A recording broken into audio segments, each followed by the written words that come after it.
လူမလာပါဘူးတို့ရေဒီနေ့ကတော့ပုစုံနဲ့ကမွေးနဲ့စီးရင်ချက်ပါမယ်ဝိုးပုစုံလေးနဲ့ရည်သေးလေးကိုထောင်းထားပါတယ်ဒါလေးတွေကတော့စီးလောက်ထားပြီးသားလေးကိုပုစုံလေးနဲ့ပုစုံကိုဆက်တပါပြီးစနေထည့်ပါမယ်ရည်ဆက်သက်ထည့်ပါမယ်စိတ်လို့ထည့်ပါမယ်ဆက်ပါမယ်ပြီးရင်ဒီစိတ်တော့ထည့်ပါမယ်ဒီစိတ်တော့ဝေးပါမယ်ပြီးရင်စနေလောက်ထားပြီးသားရတာလေးထားရတဲ့စိတ်ထည့်ပါမယ်ပို့ပါမယ်ဒီလိုထည့်ပါမယ်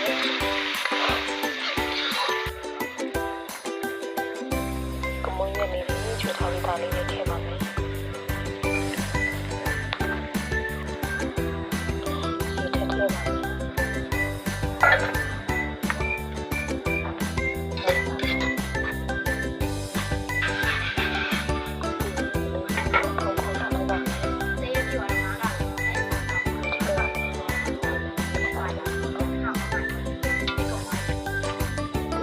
ရမှာထည့်ပါမယ်ချုံမို့ထည့်ပါမယ်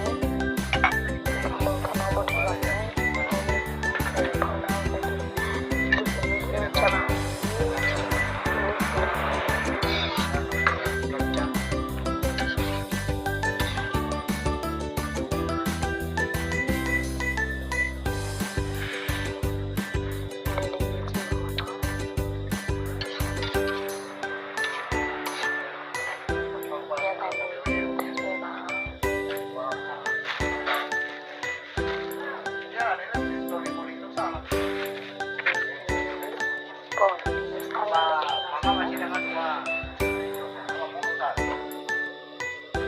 ည့်ပါ